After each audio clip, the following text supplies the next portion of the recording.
मर गया चीथड़ों में मरने वाला, अब कफन दुशाले का लाए हो। जीते जी गले लगाना भूल गए, अब शव को कंधा देने आए हो। मित्रों, बात कड़वी मगर सच्ची बात है। आजकल यही हो रहा है। जब कोई व्यक्ति जीवित रहता है तो उसकी कदर नहीं होती, और मरने के बाद वह महान हो जाता है। जीते जी जो अभाव में, कठिनाइयों में तड़प कर दम तोड़ देता है, मरने के बाद उसका फोटो टांग दिया जाता है, हार फूल चढ़ाए जाते हैं, क्रियाक्रम और मृत्यु भोज और अन्नदान किया जाता है। मित्रों, दो मीठे बोल सुनने हेतु कान तरस जाते हैं जिंदगी भर, और मरने के बाद उसका गुणगान किया जाता है, यशोगान किया जाता है, बैंड बाजे किए जाते हैं, संस्मरण लिखे जाते हैं, शत शत नमन किया जाता है। हाय, तुम कितने अच्छे थे। और यह बात मरने के बाद कही जाती है। यही बात पहले कह दी जाती तो मरने वाले का जीवन धन्य हो जाता। बूढ़े वृद्ध माता पिता की मृत्यु पर विलाप किया जाता है। हाय पिताजी, हाय मिताजी, माताजी, आपने हमें सेवा का अवसर नहीं दिया, हम क्या करें। जब सेवा का अवसर था तब तो कुछ किया नहीं, अब मगरमच्छ के आंसू बहाने से क्या लाभ। पर दिखावा, नाटक, ढोंग किया जाता है। ऐसा कहते हैं कि शादी ब्याह की शोभा गाने बजाने से और मौत की शोभा रोने से होती है। पर मरने वालों से भले ही प्रेम, स्नेह, आदर न रहा हो, पर उसका नाम लेकर रोने वाले गजब का ढोंग और गजब का प्रदर्शन करते हैं। और इनमें से कुछ महिलाएं तो बहुत एक्सपर्ट होती है। आज का ढोंगी व्यक्ति पत्थर में बसे भगवान की तो पूजा करता है, लेकिन साक्षात भगवान रूपी माता पिता की अवहेलना करता है, उन्हें भूल जाता है। भगवान ईश्वर दिखते नहीं है फिर भी पूजते हैं, जबकि माता पिता रोज दिखते हैं फिर भी उनकी अनदेखा करते हैं। यही इस मनुष्य की बड़ी विडंबना है, दोहरे चरित्र वाले व्यक्ति की। एक कब्र पर लिखा था, किसको क्या इल्जाम दूं दोस्तों, किसको क्या इल्जाम दूं दोस्तों। जिंदगी में सताने वाले भी अपने थे और दफनाने वाले भी अपने थे। तेरी मंजिल तो यही थी, मगर जिंदगी गुजर गई आते आते। क्या पाया इस जमाने से, अपनों ने आग लगा दी जाते जाते। आदमी कितना मतलबी है। जनाजे और शमशान में भी यह सोचकर जाता है कि हम नहीं जाएंगे तो हमारे यहाँ कौन आएगा, लोग क्या सोचेंगे। इसीलिए अंतिम यात्रा, शव यात्रा में शामिल होने वाले लोग दूर दूर से पहुंच जाते हैं, लेकिन बात जीते जी सहारा देने की हो तो दूर भाग जाते हैं। सारी उम्र किसी ने जीने की वजह ना पूछी, लेकिन मौत वाले दिन सबने पूछा कैसे मरा। सत सत नमन करते हैं। मरने वाले को रोने वाले हजार मिल जाएंगे, मगर जो जिंदा है उसे समझने वाला एक भी नहीं मिलता।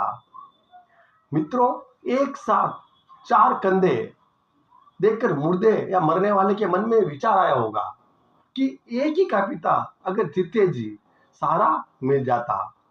मित्रों, समझना वाला, सहारा देने वाले हजार मिलते हैं, लेकिन समझने वाला एक भी नहीं मिलता।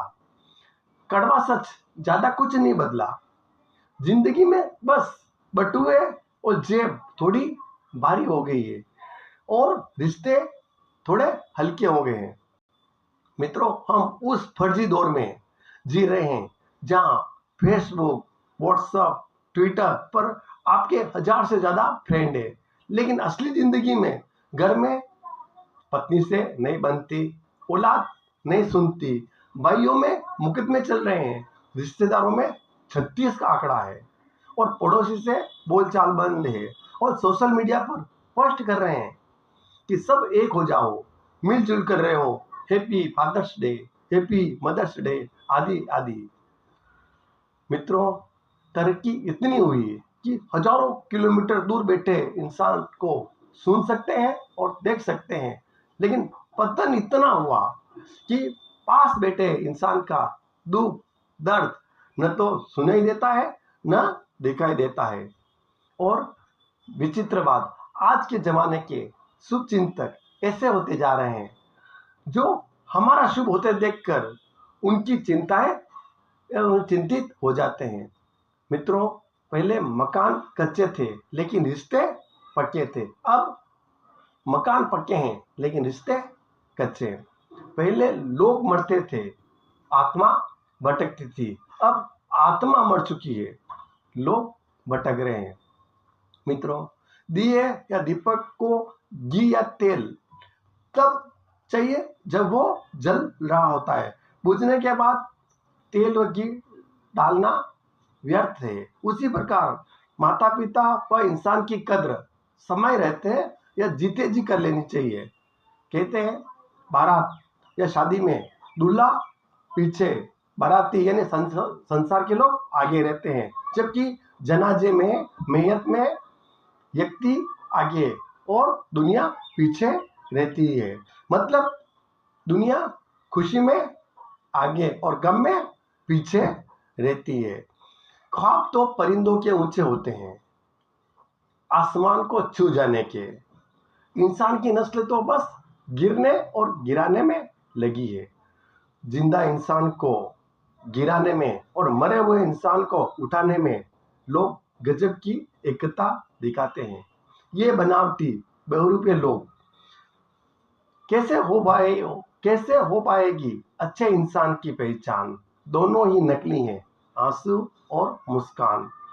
तन उजला, तब कबीरदास जी कहते हैं, तन उजला मन काला, बगुले जैसा वेश, बाहर भीतर एक है, हमसे तो कौवा अच्छा जो बाहर भीतर एक है। मित्रों, आगे बढ़ने वाला व्यक्ति कभी किसी को बाधा नहीं पहुंचाता है, और दूसरों को बाधा पहुंचाने वाला व्यक्ति कभी भी आगे नहीं बढ़ता है।